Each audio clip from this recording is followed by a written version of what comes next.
नमस्कार, वंदे मातरम। दोस्तों, स्वागत है आप सबका सैनिक पाठशाला में। आखिर करोड़ों केंद्र के कर्मचारी और पेंशनर्स की मांग को सम्मान करते हुए, सारे अफवाहों को विराम देते हुए भारत सरकार ने 16 जनवरी 2025 यानी कि कल 8वें पे कमीशन की घोषणा कर दी है। जी हां दोस्तों, अब घोषणा हो गई है। आगे क्या क्या होगा, किस तरीके से फिटमेंट फैक्टर को निकाला जाएगा, कैसे हमारा पे और पेंशन में बढ़ोतरी होगा और कितना हो जाएगा, ये सभी बातें आज के इस वीडियो में आपको लाइव कैलकुलेशन के साथ समझाऊंगा। दोस्तों बहुत सारी अफवाहें थी। लोग सोचते थे कि ये केंद्र की सरकार है, ये 8वां पे कमीशन नहीं देगी, लेकिन सभी अटकलों पे विराम लग चुका है और अब 8वां पे कमीशन में केवल कमेटी गठित होना है। उसके बाद आगे जाकर के इसका काम होगा और जिस तरीके से सरकार ने घोषणा किया है दोस्तों, जनवरी 2026 से ही इस पे कमीशन को लागू करके हमें दे दिया जाएगा।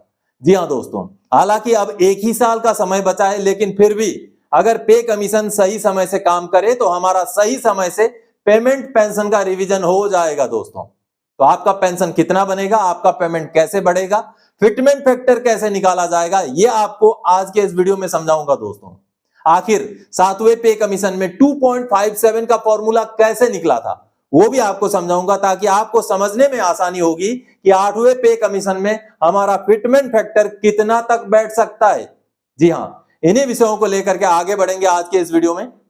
आगे बढ़ने से पहले दोस्तों, मेरा हमेशा की तरह आप सबसे आग्रह है, अगर सैनिक पाठशाला चैनल का वीडियो आप पहली बार देख रहे हैं या अभी तक चैनल को सब्सक्राइब नहीं किया है, तो चैनल के साथ जुड़े रहने के लिए, आने वाले समय में 8वें पे कमीशन से जुड़ी हुई हर एक जानकारियों को पाते रहने के लिए चैनल को सब्सक्राइब करके चैनल के साथ जुड़ जाइए। दोस्तों, उसके बाद आने वाले समय में हर एक जानकारी आपको समय समय पर मिलती रहेगी। चलिए आगे बढ़ेंगे आज के इस वीडियो के टॉपिक की ओर। सबसे पहले जैसे आप देख पा रहे हैं, 8 सीपीसी की घोषणा के बाद अब आगे क्या क्या होगा, जल्दी से समझ लेते हैं। Gazette notification, chairman members appointment. जी हां, सबसे पहले भारत सरकार द्वारा एक गैजेट नोटिफिकेशन निकाला जाएगा, जिसमें एक चेयरमैन और 2 मेंबर, जैसे सरकार ने डिक्लेयर किया है, एक चेयरमैन और 2 मेंबर को जो है अपॉइंट कर दिया जाएगा। उसके बाद दोस्तों, खास करके ये जो मेंबर्स या जो चेयरमैन होते हैं, ये कोई रिटायर्ड अधिकारी या रिटायर्ड जज साहब होते हैं।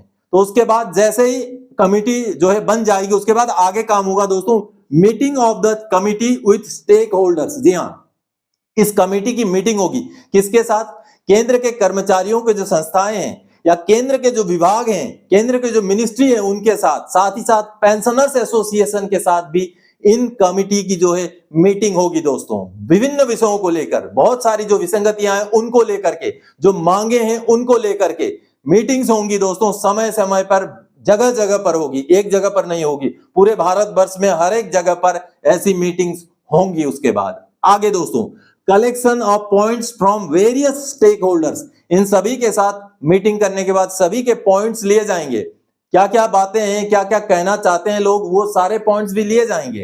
तो इसलिए अब जरूरी है एकता की, अब सबको एक होकर के अपनी मांगों को रखना पड़ेगा इस कमेटी के सामने, तभी 8वें पे कमीशन में हमें कुछ अच्छा मिल सकता है। क्योंकि हमारे जो जायज मांगे हैं उसको बिल्कुल सही समय आ गया है अब सही कमेटी के सामने रखने का। दोस्तों, तो इसमें अब हमें एकत्रित होकर रहना पड़ेगा, जिसके साथ भी बातचीत होगी कमेटी की, उसको ठोस तरीके से, जस्टिफाइड तरीके से हमारी मांगों को उस कमेटी के सामने रखना पड़ेगा।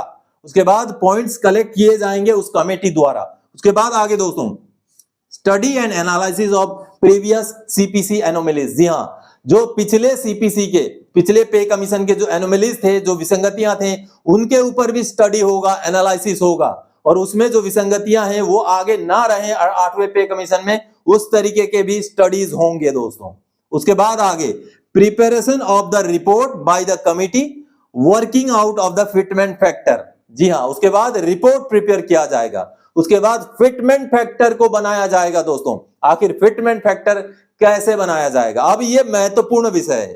तो फिटमेंट फैक्टर दोस्तों 7वें पे कमीशन में कैसे बनाया गया था वो आपको समझाऊंगा, साथ ही साथ 8वें पे कमीशन में उसी बेस पर कितना फिटमेंट फैक्टर हमारा बनेगा वो भी आपको समझाऊंगा, ताकि आपको आसान तरीके से समझ में आ जाए कि हमारा फिटमेंट फैक्टर अगर कुछ बन रहा है तो वो आखिर कैसे बन रहा है, किस जस्टिफिकेशन के साथ बन रहा है। ऐसे ही कह देने से नहीं होगा 2.92, 2.36 या 3.68, कहने से नहीं होगा, लेकिन वो बना कैसे है, आखिर किस कैलकुलेशन से बना है, वो चीज आज के इस वीडियो में मैं समझाऊंगा दोस्तों। तो चलिए इसको समझने से पहले सातवें पे कमीशन के रिपोर्ट में लिखा हुआ है दोस्तों कि आखिर सातवां पे कमीशन में 2.57 का जो फॉर्मूला बना था वो कैसे बना था। तो सबसे पहले सातवें पे कमीशन के रिपोर्ट के उस हिस्से को हम समझते हैं, उसको देखते हैं दोस्तों। सातवां पे कमीशन का ये रिपोर्ट है। अब इसी रिपोर्ट में लिखा हुआ है कि आखिर हमारा जो सातवां पे कमीशन में 2.57 का फॉर्मूला निकला था वो कैसे निकला था। आगे मैं समझाऊंगा, दिखाऊंगा दोस्तों, और साथ ही साथ आपको आगे बताऊंगा कि इस बेस पर हमारा आठवां पे कमीशन का फॉर्मूला कितना रहने वाला है और उसका कैलकुलेशन सटीक किस तरीके से निकाला जाएगा। तो दोस्तों सबसे पहले तो सातवें पे कमीशन के इसी रिपोर्ट में मैं इस रिपोर्ट के पेज नंबर 63 में लेके चलूंगा, जिसका पैराग्राफ नंबर 4.2.9 में पूरा डिस्क्रिप्शन किया गया है कि आखिर 2.57 का फॉर्मूला निकाला कैसे गया है। तो चलिए पेज नंबर 63 तक पहुंचते हैं पहले। तो दोस्तों हम 4.2.9 नंबर पैराग्राफ में पहुंचने वाले हैं। ये रहा 4.2.9। अब इसी पैराग्राफ में क्लियर किया गया है कि आखिर 2.57 का फॉर्मूला बनाया कैसे गया है, आप जैसे देख पा रहे हैं। दोस्तों सबसे पहले फॉर्मूले को समझने से पहले इस टेबल की ओर आपको मैं गौर करने के लिए रिक्वेस्ट करता हूं। ये जो टेबल है, यहाँ दूसरे पे कमीशन से लेके सातवें पे कमीशन तक गवर्नमेंट की तरफ से जो बढ़ोतरी दी गई है वो यहाँ पर लिखा हुआ है। ये देखिए आखिर भारत सरकार की तरफ से गवर्नमेंट ने, ये देखिए यहाँ लिखा हुआ है, the following table shows the real increase given by each CPC government over the previously set minimum पे। अब देखिए, अब यहाँ पर भारत सरकार ने दूसरे पे कमीशन में 14.2 दिया, तीसरे में 20.6 दिया, चौथे में 27.6 दिया, पांचवें में 31 दिया, छठे में 54 दिया और सातवें में 14.3 दिया। तो इसके बेस पर आगे ये 14.3 को कैसे कैलकुलेट किया गया ये भी मैं आगे आपको समझाऊंगा दोस्तों। अब यहाँ पर कुछ चीजें और आप समझ लीजिए कि उस समय में जनवरी 2016 में, ये देखिए जनवरी 2016 में जो डीए का परसेंटेज था वो 125% था। अब जनवरी 2016 में पहले फिटमेंट निकालने से पहले इस डीए को मर्ज कर दिया गया। जैसे इस डीए को मर्ज किया गया तो 2.25 का फॉर्मूला ऑटोमेटिकली बन गया। ये देखिए अब 2.25 के फॉर्मूले में किस तरीके से सरकार की तरफ से 14.3 का फायदा दे करके 2.57 का फॉर्मूला निकाला गया, ये आगे मैं आपको बोर्ड में समझाता हूं दोस्तों। तो कुछ चीजें इस पैराग्राफ से आप याद रख लीजिए कि 2.25 हमारा बन गया था डीए को मर्ज करके, जिसमें सरकार की तरफ से 14.3 की बढ़ोतरी दी गई। अब 14.3 की बढ़ोतरी को 2.5 के साथ कैलकुलेट करके कैसे 2.57 बना वो समझते हैं बोर्ड पर। तो आप सबने अभी सातवां पे कमीशन का रिपोर्ट देखा दोस्तों, जिस रिपोर्ट में से हमें मिला 2.25 जो मल्टीप्लिकेशन फैक्टर मिला वो डीए को मर्ज करने के बाद, क्योंकि जनवरी 2016 में डीए 125% था।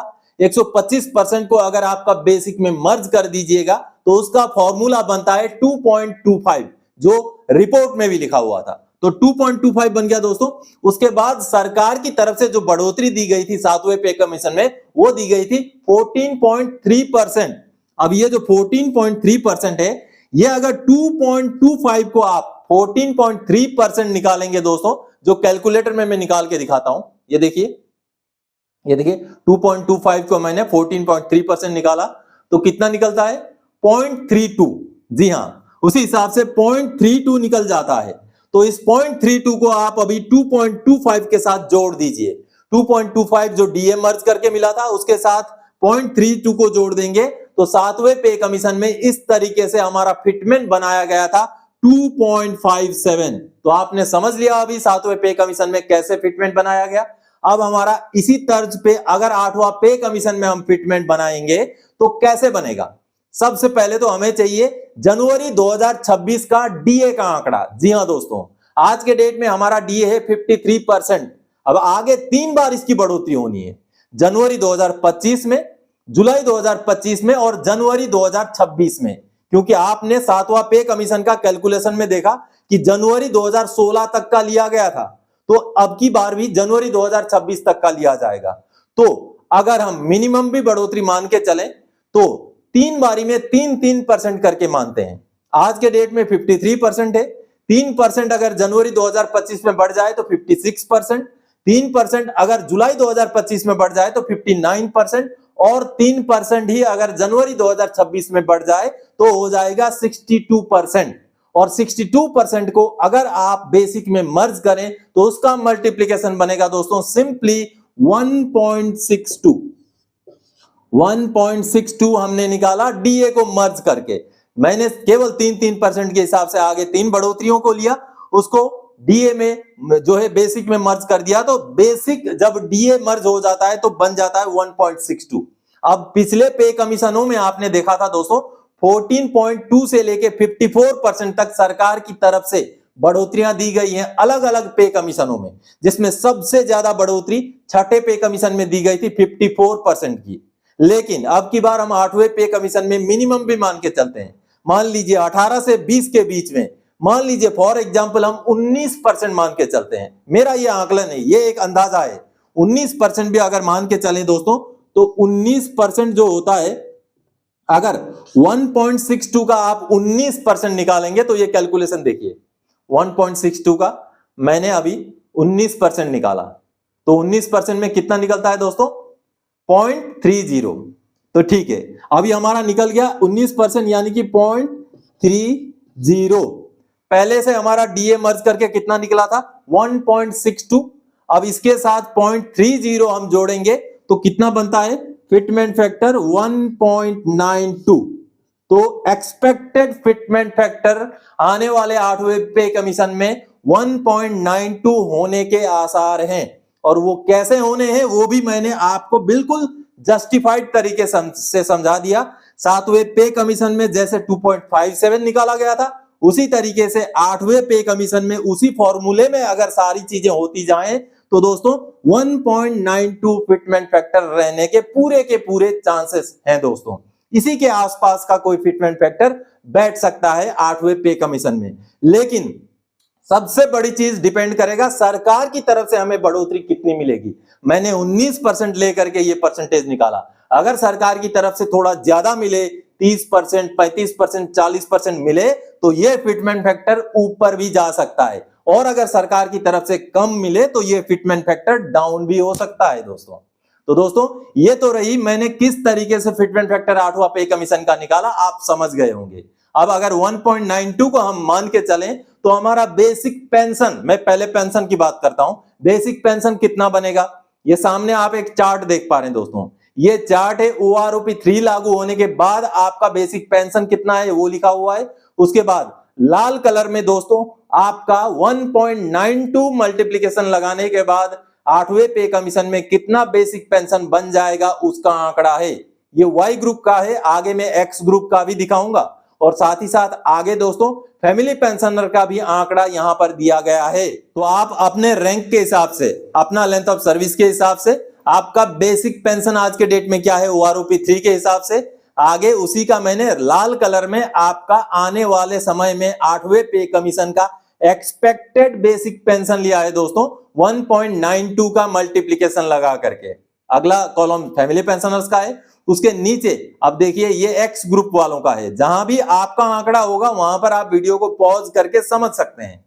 पहले एक्स ग्रुप वाले उन पेंशनर्स का है जो 2016 से पहले के रिटायरी हैं, क्योंकि आपको पता है OROP 3 में 2016 से पहले और बाद वालों का अलग अलग टेबल है, तो उनका बेसिक पेंशन का आंकड़ा भी अलग अलग है। तो इसी हिसाब से पहले ऊपर वाला आपको देखने को मिलेगा जो 2016 से पहले के रिटायरी एक्स ग्रुप वाले हैं। आपका रैंक इधर लिखा हुआ है, रैंक के हिसाब से आप समझ सकते हैं आपका बेसिक पेंशन OROP 3 में कितना है और 8वां पे कमीशन में एक्सपेक्टेड बेसिक पेंशन कितना हो सकता है। तो दोस्तों अभी आप सबने एक चार्ट देखा जिसमें आपको एक्सपेक्टेड बेसिक पेंशन 1.92 का मल्टीप्लिकेशन लगा के कितना हो सकता है वो मैंने दिखाया। अब जिनको कैलकुलेशन करना आता है दोस्तों वो अपना बेसिक को, जो भी आपका बेसिक है उसको 1.92 से मल्टीप्लाई कर दीजिए, गुणा कर दीजिए, जो रिजल्ट निकलेगा वही आपका एक्सपेक्टेड बेसिक 8वें पे कमीशन के बाद हो सकता है। तो दोस्तों आज के इस वीडियो में इसी कैलकुलेशन को समझाने के लिए आया था। आगे और कोई जानकारी आपसे सरोकार रखने वाला विषय लेके मैं फिर से हाजिर हो जाऊंगा। तब तक के लिए जय हिंद दोस्तों।